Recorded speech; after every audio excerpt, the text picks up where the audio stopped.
Bracket 2019 is a go. Wherever and however you're watching, great to have you with us.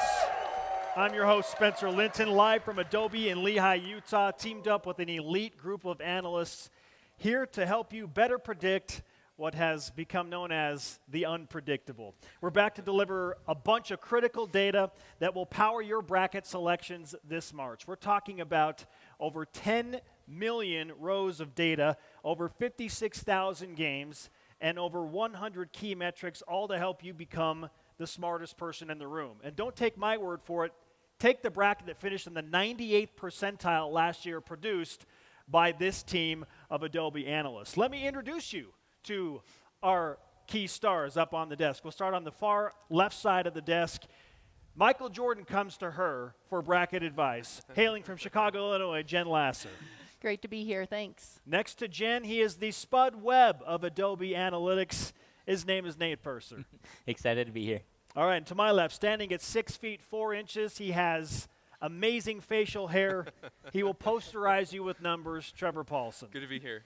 Okay, you three, this is a really exciting time, and something that you've been developing and improving upon essentially from the inception of it. And I know you spent so much time on this. How is it better this year? How is it better than what it already did last year? Well, I got to tell you, we have done a lot, and this thing seems to get bigger and better every year. Nate and I have been doing, we've sports college basketball enthusiasts for a long time. But this year, if you followed last year, this year we've actually done 70 times the amount of data that we had last year. Did you sleep? Did you sleep at all? Little. Not much. It's crazy. But last year we had each individual game that had been played in the history, of the basketball tournament. This year, we actually have every individual play loaded into Workspace that anyone can try. So it's an enormous amount of data, and we've used that data. We've tried to boil it down so that you could get the key insights to pick your bracket and make the best bracket in your office pool or wherever it is. It's not so much about analyzing harder, it's about analyzing smarter, right? Absolutely. It is. Okay, Absolutely. that's the key. All right. Absolutely. So this year we've got a really great bracket. Nate actually kind of ran the data ingestion part of it, and we've got some really smart algorithms that comb through all that data and put together our bracket, which we've got here, right? So Nate, you want to walk us through some of the highlights of the bracket? Yeah, so we wrote a machine learning model that looked at all of previous tournament games and then predicted this year's tournament. And we have overall, as the winner of our tournament, we have Duke. We actually have all 4 number 1 seeds as our four final teams this year. And how many simulations did you run to come up with the most common winner, which is Duke? Yeah, so I actually simulated the tournament 10,000 different times. So we're talking like 1.5 million simulated games Holy to figure out really who we think is going to win. And what percentage, just throwing a number out there, how many times did Duke win as compared to a team like Gonzaga? Yeah, so we can jump into the tool and actually kind of show that. Yeah, so what's really cool here is, and we've made this tool available to anyone who wants to try it, you can pick any team that you want and view their probable paths through the tournament. So in this case, I've got Duke pulled up, and you can see, out of the 10,000 games that they played, the first, after they get through that first round, 6,196 of those games will be played against North Dakota State, whereas the simulation said, 3,779 of the other games will be played against North Carolina. So you can actually just walk through all of the different paths to victory for Duke, which is kind of mind-blowing to me, but it's really cool to actually see that simulation play out all the way through. You can also check out how many times out of those 10,000 simulations did Duke actually win. And in this case, you can see they won 1,864 out of those 10,000 simulations, which is more than any of the other teams, right? Yep. I think the next closest was Virginia. Was that right? Yeah, Virginia and Gonzaga were both around 11%. Okay, so Duke at essentially 19% if you round up, and Right. then those two that you just mentioned at 11%. Yep. Exactly. And we've actually highlighted here, what are the most probable championship matchups? So number 1, we have Duke and Virginia is the number 1 most probable. From there, Duke and North Carolina. Well, your bracket likes, your predictions like ACC teams. Well, They're pretty good this year. Hey, the numbers don't lie. Well, it helps when you have 3 number 1 seeds from the same conference, but Yeah. okay. But really, I mean, really what we're harnessing here is the power of Adobe Analytics that is able to take such a vast amount of data and boil it down into useful, actionable insights, just like a business would have to do with all their, their mobile devices, their websites. That's a lot of data that you can generate. Having the ability to boil that down into something that a business can then take action on is a lot better than just going off your gut feel. This seems like a good business model. Well, I think so. Yeah, I mean, we have some data here, a couple million rows, but our customers have way more data than this, and this is just optimized to be streaming fast on huge amounts of data. So that's pretty cool. The fun thing about this is we've taken this amazing tool that is Adobe Analytics that sits within our Experience Cloud and applied it to data that everyone knows, right? Everyone has heard of basketball or watched games in the tournament. So now they can apply the powerful tool that we have to that data that more people are aware of.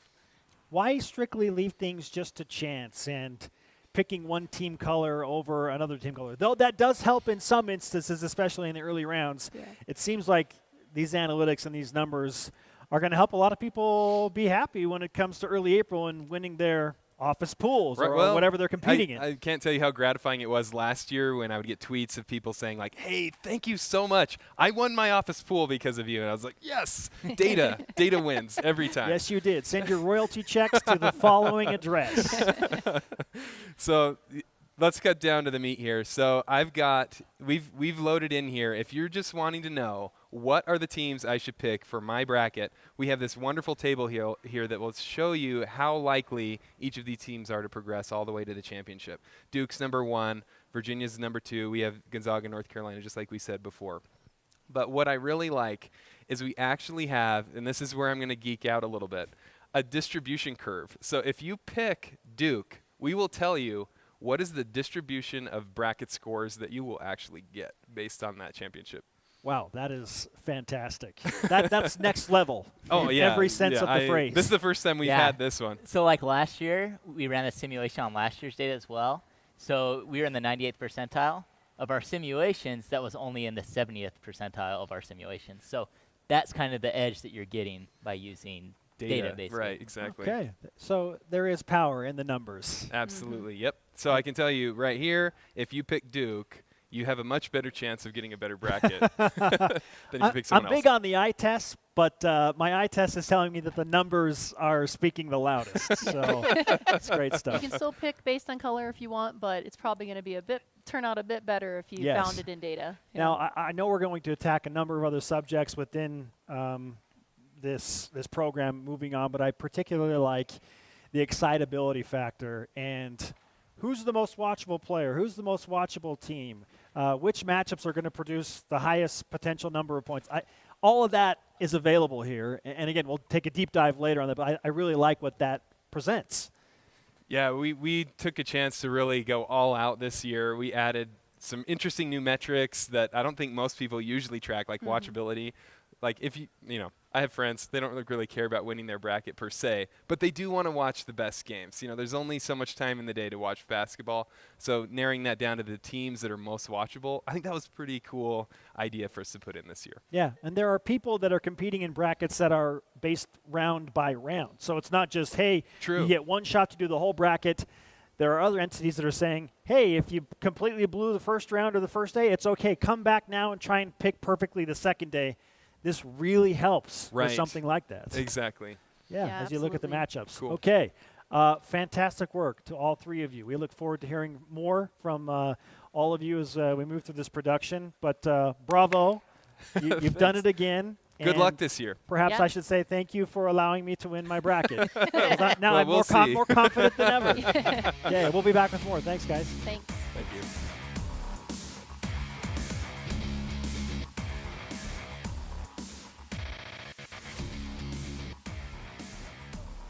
Welcome back to Hack the Bracket 2019 live from Adobe in Lehi, Utah. I'm your host, Spencer Linton. Again, we're teamed up with some elite analysts here to make you the smartest person around the water cooler in your respective businesses when it comes to picking as close to a perfect bracket as possible. As a reminder, last year Adobe, in their initial launch, finished in the 98th percentile and accurately predicted the winner, Villanova. With that said, we welcome back our analysts and bring in someone new, Benjamin Gaines, to the desk. Benjamin, you were kind of the one of the pioneers of this founding software when it comes to picking these teams. What made you want to do this? Well, I don't know about that, Spencer. That's very, very nice of you to say.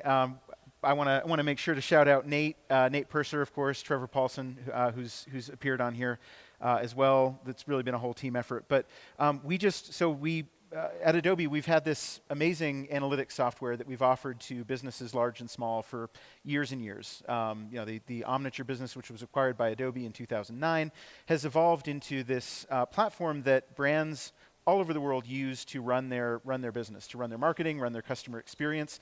They've got tons and tons of data that they're bringing into the Adobe Analytics platform and the Adobe Analytics ecosystem, and then they make that available to people all over the company that they use to make decisions, whether it's how to optimize ad campaigns or how to improve the customer experience on the web or in the mobile app or even in other channels where they might be interacting with the brand. And so we have the tool. And so then, a couple years ago, the team just realized we could very easily, the tool's so flexible and so powerful that we could easily bring in college basketball data as well. And we had some amazing results. And we found that it was actually the most flexible, most powerful, and fastest tool that we've ever seen for analyzing basketball data, whether you know a lot about basketball or not. Okay, so let's break it down and just say Duke, who is an 18% winner in 10,000 simulations of this year's NCAA tournament, which is the highest number of any team. Let's say they're matched up in the national championship game with North Carolina. How do you view these teams head-to-head and really make a selection when it is splitting hairs and you get to that point? Yeah, so we've created a tool to allow you to do just that.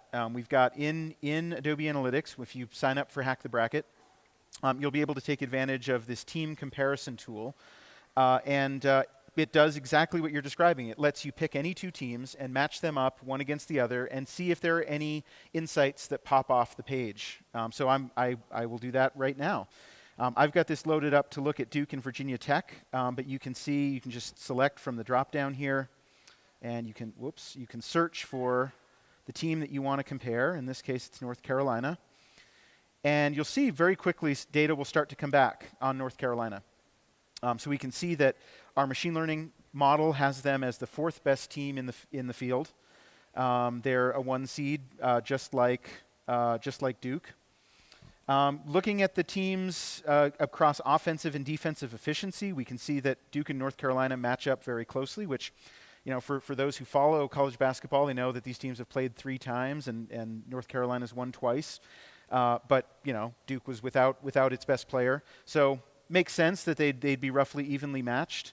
And then you can just kind of go down this tool and compare the teams across all kinds of different fields. We can look at, for example, how scoring is broken out across different players on the 2 different teams. North Carolina has a little bit more balance, it looks like, in where points come from. So Luke May, Kobe White, Cameron Johnson, all scoring around 15 points per game or higher.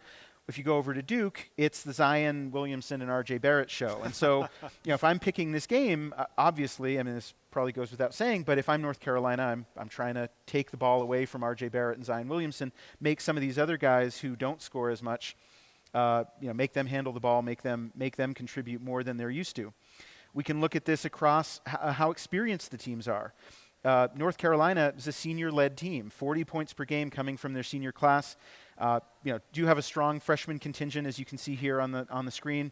But then if you go over to Duke, again, it's a much less experienced team with their 4 freshmen who are all strong contributors, all starters. This is the one-and-done era. This is the one-and-done era. North Carolina, on the other hand, very experienced team that could be a big factor later in the tournament as pressure mounts and as the spotlight intensifies. And so you can just keep going down here. And again, this is available to you when you sign up for Hack the Bracket, so that you can use this to make your predictions. You can see shot charts here. This is actually something new that we've added this year, the shot chart. You can see, right here's the basket, and then you can see the 3-point arc around the edge here. You can see that North Carolina, you can see even just from looking at this shot chart that North Carolina shoots the 3 better than Duke does. But Duke, on the other hand, much more effective around the rim. Now, I should say that Duke shoots the 3 ball as a team 30%. And for the record, No team with that low of a three-point team percentage has ever won the national championship. Yeah. Just throwing that out there. None of those teams have ever had Zion Williamson. Okay, This is touche, true. my friend, touche. This is true, and that actually leads perfectly into this. So we're just we're going down this thing. This is simple scrolling. Anyone should be able to get in and do this. We can see where these two teams get their points from, and you can see very clearly that North Carolina does rely more on the three-pointer. Meanwhile, Duke a lot more around the rim. You've got over 10 points a game on dunks, almost 26 points a game on layups. North Carolina puts up a lot of points around the rim, but it's not nearly at the volume that we see from Duke. On the other hand, you can look at how their opponents get points. Duke gives up a lot of mid-range buckets compared to North Carolina. And again, I'm doing all of this just by mousing over. This is stuff we've pre-built for you. I'll show you in a minute how you can dig a little bit deeper if you want to. But all I'm doing is mousing over these things that we've pre-built, and I can just from that compare opposing points per game three-pointers between the two teams. North Carolina actually gives up more points per game from beyond the arc, but if we know that Duke doesn't tend to score a lot from beyond the arc, which we see up here in this visualization, then that strength and weakness kind of cancel each other out a little bit potentially. We all know that location matters, especially in college basketball. I'm not sure that there's a more significant home field or home court advantage in any other sport at the collegiate level than in basketball. I mean, it just helps to have your fans there. But the NCAA tournament is all at neutral site locations. However, some teams have to travel a lot farther than others, and their corresponding fan bases are not going to travel as well the longer you have to go. So let's take, for example, and Nate, you can chime in on this as well, Auburn, the 5 seed, taking on the 12 seed New Mexico State in one of those tricky 5-12 games where percentages always say at least one of the 12 seeds is going to upset at 5. That's happening in Salt Lake. It's clearly easier for the fan base from Las Cruces, New Mexico to come up and support the Aggies against an SEC power like Auburn, who has to travel all the way from Alabama to Salt Lake City. So how do you factor in location into all of these matchup coordinates and how that works out in trying to pick a winner and picking upsets? So we've done some analysis around that. So scrolling down here to the bottom, we can look at where teams played their games, how well traveled are they. This is still looking at Duke and North Carolina, but we can see that Duke has both teams obviously have a big center of gravity on the East Coast. North Carolina's played some games out west. Can't remember which game that was, but we could find that in one of the charts up above that lists all the games they played. Duke played some games in Maui, but other than that has really stuck to the East Coast.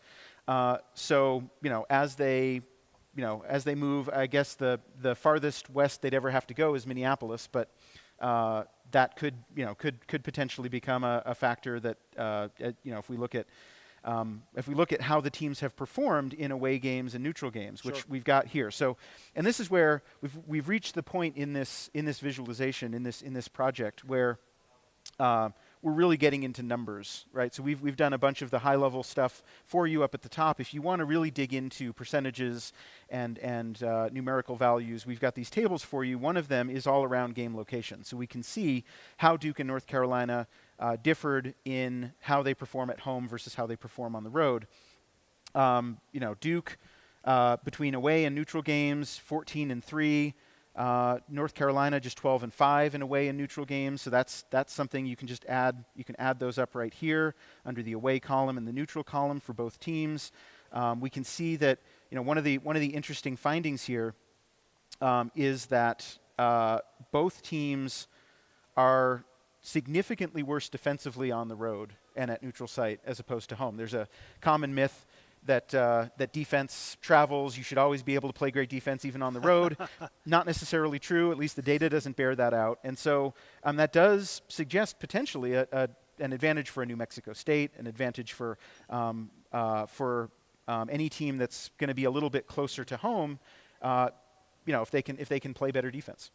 Yeah. Nate, I want to bring you into this conversation. When you are visualizing all of these matchups side by side, what's the most important statistic? And I know that everyone feels differently, but in your mind, when you're trying to pick a winner and you have all of this data in front of you that has been so meticulously prepared and it's beautiful and the layout and the colors, it's all easy to understand. Where do you start your analyzing of the number one most important data point? Yeah, so the wonderful thing is we have all these different metrics, so you can kind of look at it and figure out what's important to you.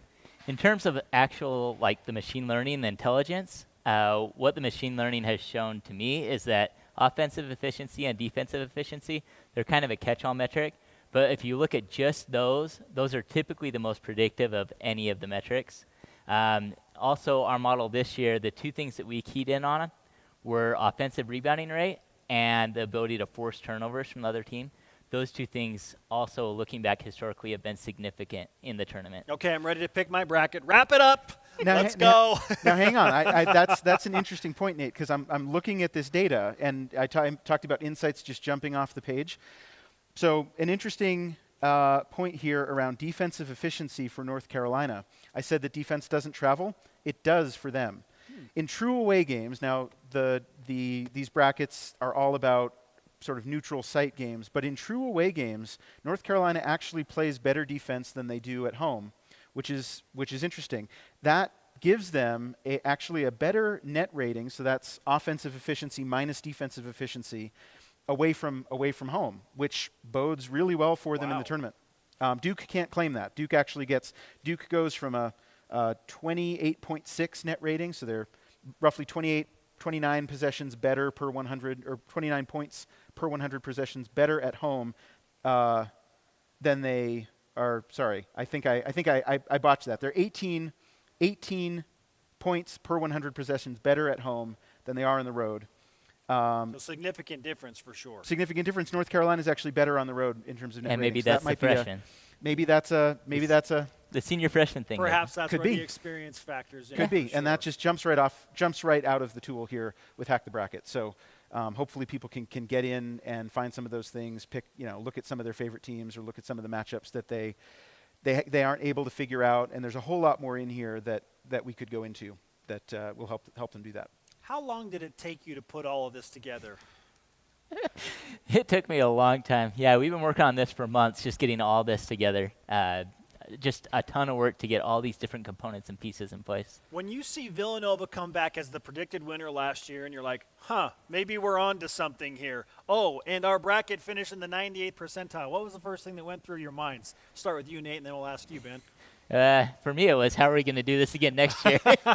Yeah, it sets a really high bar, but it was tremendously validating. I mean, this is something that's kind of evolved. Nate and Trevor have been working on this sort of off and on for years and years, and it was super gratifying to see that it actually worked. In a year where there were quite a few upsets, so to be in the 98th percentile was I was just elated. Nate, I want to talk about some of these off-the-radar teams because we've heard a ton about Zion Williamson and Duke and R.J. Barrett. We know all about these guys. They're going to move on and have fantastic NBA careers, or so we think. But what about players and teams like Fairleigh Dickinson? Like what Prairie View A&M? They've got some exciting players too, though they don't come from name-brand teams. So how do you understand and comprehend this is a good team, even though I might not know a lot about them, so I need to pay attention to them? How does this tool help that? Yeah, so we have a tool specifically to help you decide which games and which teams you want to watch. So we've invented something called watchability. Kind of the idea with watchability is I was DVRing a bunch of games, and I want to know which ones are actually worth going back and watching, which ones are blowouts, which ones are fun, that kind of stuff. So we invented this watchability score that looks at how well the teams played, how close the game was, how exciting it was, if a player had a great game, all those kinds of things, and wraps it up into one score that I can look at. So we have this watchability tool that lets you look at games and then also the averages for teams over the course of the season to see what you should be watching. This is great for the fence-sitting fan that doesn't have 24 hours to just sit down and watch college basketball all day long. If you want to pick and choose which games, which players to focus on, and then DVR those ones and know that, hey, there's a good chance that this is going to be an exciting brand of basketball. That's a great part of this tool. Yep. Yeah, so I'll just show it here. So here at the top, we have just the watchability tool for looking at the games. So maybe if you just want to look at games for the last 7 days, right now we're showing just all the games for the whole season for tournament teams, but maybe I want to look at a specific team or something like that. So we show that the best game of the season was the Duke-Florida State game that happened a few months back. Game winner, Cam Reddish, three-pointer, just awesome, exciting game. last week, the game on Friday, I believe it was, Duke, North Carolina, Oh, yeah. that was the third best game of the season. And it was Zion Williamson, last second shot, great game. And then down below, we have this tool where you can look at it for specific teams. So here I'm showing all the teams that are in the tournament, and going back to what you asked, like which team should I keep an eye on or watch, what ones would be fun. So we have the average watchability score for every team in the tournament this year, and the two teams that I would keep an eye on are Belmont and Murray State. Interesting. Yeah, I actually watched the championship game between them the other week, and it was fantastic. Murray State, John Morant, great player. Future very NBA fun to guy. watch. Yeah, very high draft pick probably. And then third we have Duke. So Duke was our third most watchable team. Okay, so the Belmont and Murray State fans are happy to hear this. The fans will be dialed in to watch these superstar players that play at smaller schools. And this kind of reminds me of what Steph Curry did at Davidson a few years back for the Wildcats, out of a smaller school per se in the Carolinas. Yet there is Steph Curry, and we've all seen what he has become. I mean, for there to be a team that's two teams that are more watchable than Duke in a year when Duke has, I don't think it's even arguable, but I'll say arguably the most exciting college player of this generation, and there are two teams that are more watchable than that. It's a great time to be a fan of the game. You're allowing people to find a way to focus in on what is going to make them have a good time.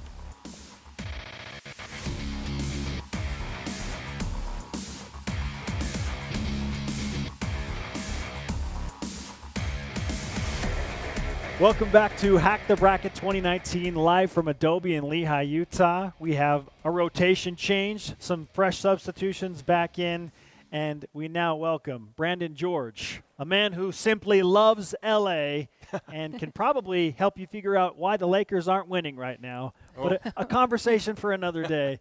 We also welcome Jen Lasser back onto the desk. Brandon, let's start with you because we're going to kind of tackle this whole individual player situation when you look at this tool. And everybody wants to watch the most exciting, most explosive players in the game. And you're here to tell us how they can do that, how people can watch and isolate those players for their viewing pleasure. Yeah, that's absolutely right. So we have a player exploration tool here in our Adobe Analytics tool set. And the main point of this tool is so you can look at all the players across the whole league and decide who you want to watch and kind of look into them with deeper detail. So, for example, I'm looking at this table here, and I have all these stats that I know and love, points per game, assists per game, but then some things that we've created in Adobe Analytics that really kind of make these players shine. So, for example, what's really nice about Adobe Analytics is you can quickly interact with the tool, and it gives you answers just super fast. So I can slice and dice things and enjoy what I'm doing while finding the answers that I'm looking for. So, for example, I really love when a team plays together more than maybe when there's just one superstar that's a ball hog or something like that. So I clicked here on Spoken like a true LeBron fan. I kid. That hurts a little bit, Spencer. So I sorted on the assists per game column, which pulls up Ja Morant, which he's from Murray State, and maybe some people aren't as familiar with him. But if you look at his stat line, it is pretty incredible. For example, he has 9.9 assists per game, which, anyone who plays basketball, that's unheard of. It's incredible. Sure, it's one thing to score a lot. It's another to share the ball a lot and still score a lot. Yeah, and he still has 24.6 points per game as well. So, he's pretty much doing everything. He has 5 boards a game. He even gets almost 1 block per game. So, the guy's pretty incredible. In Adobe Analytics, I can simply click on a cell and then see how he's done over the whole season. You'll notice, I'm looking at assists here. This week of January 6th, he had 2 games. One of them was against Tennessee Martin, and he had 18 assists that game. That's insane. That's incredible. Crazy. I know, no kidding. So that's Ja Morant. I really like as well players who are close to the basket. In this day and age, we love three-point shooters. It's really exciting to watch. But there's still something about those players down low that have a lot of production in the paint. Well, then you should like Zion Williamson. That's true. Zion Williamson is very impressive. We've actually built this score called an inside presence score, and it combines a lot of the stats that are around the paint that are important to that. So for example, it looks at rebounds and blocks and dunks and also factors in points as well. So if we go ahead and sort by that column here in Adobe Analytics, it's going to go ahead and pull up the first person who's the top of that list, which happens to be Brandon Clark. Ah, yes. One of the several members of the elite Gonzaga Bulldogs. Wow, I mean, they are impressive. Their list goes on, it seems like. So Brandon Clark, if you look at his stat line, I mean, he has nearly a double-double every game. He has like 3 blocks a game. He's dunked the ball over 50 times this year. The guy just continues to produce. I've seen him play live. I mean, he's just fantastic. So being able to look at that and isolate him in this view is pretty exciting. All right, here's to hoping your Lakers draft Ja Morant and Brandon Clark. I know. At least one of the two, right? One thing I want to mention is, as Brandon mentioned, we built in a lot of great, exciting metrics based on the data that we loaded in. But this inside presence score is something that he derived within the tool. So you can build out any calculated metric that you'd like to better analyze these players and teams. So what Brandon did here with this score is something that you'll be able to do in the solution as well. Okay, let's take it now to the next level and move from individual and watchability of the individual to the team factor. Yeah. And we're really going to dive into some of the important metrics. We had Nate tell us earlier what he feels like are his most important metrics when picking brackets and trying to find the winner of this 68 team unpredictable madness, whatever you want to call it. So where do you begin your analysis of picking the winners? Yeah, absolutely. So this tool is the team exploration tool. So if you're newer to the basketball scene, you may not know all these individual teams like we showed in the team comparison tool earlier. So what this tool does is it takes a bird's eye view of the 68 teams in the tournament.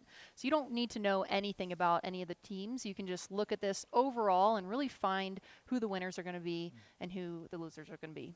So in the tool here, we have something that Nate referenced earlier, offensive and defensive efficiencies. We've scatter plotted the 2 metrics here and pulled all the different teams into this. So you can take, like I mentioned earlier, just a high-level view on everyone that's in the tournament. So what are you looking at here? The x-axis is the defensive efficiency, and the y-axis is the offensive efficiency. And the size of the circles are how many wins each of these teams had against other people in the tournament. The colors show you the net rating, which is just offensive minus defensive. So you can really focus in on the winning teams. The top left of this chart here, where it's all green, those are going to be your winners. So who do we have up there? We've got Gonzaga, who we've been talking about a lot today. Not surprisingly. Yeah. Yep, we have Virginia. And let's see, we have a couple others. Murray State kind of popped to the top, as well as Wofford. Okay, so I can tell you right now that people are hearing this and they're thinking, Murray State, Cinderella special, right? Yeah. Yep. Okay. Yeah, so this is going to be the tool to help you find some of those upsets. Moving down, we also put the net rating into a bar graph if you prefer to analyze that way.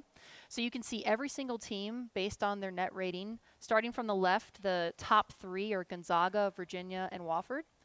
And the cool thing about Adobe Analytics is it's a completely interactive tool. So you don't just have to look at the data.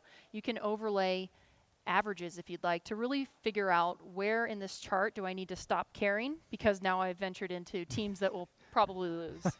So if you focus on the left here, everywhere where you see these pink bars, those are teams that are above average for net rating. So one other thing I want to mention, you asked Nate earlier, kind of what are the best measures for a successful team? In the industry of basketball, there are 4 common factors that are widely accepted as being predictive of winning teams. And those factors are shooting, rebounding, turnovers, and free throws.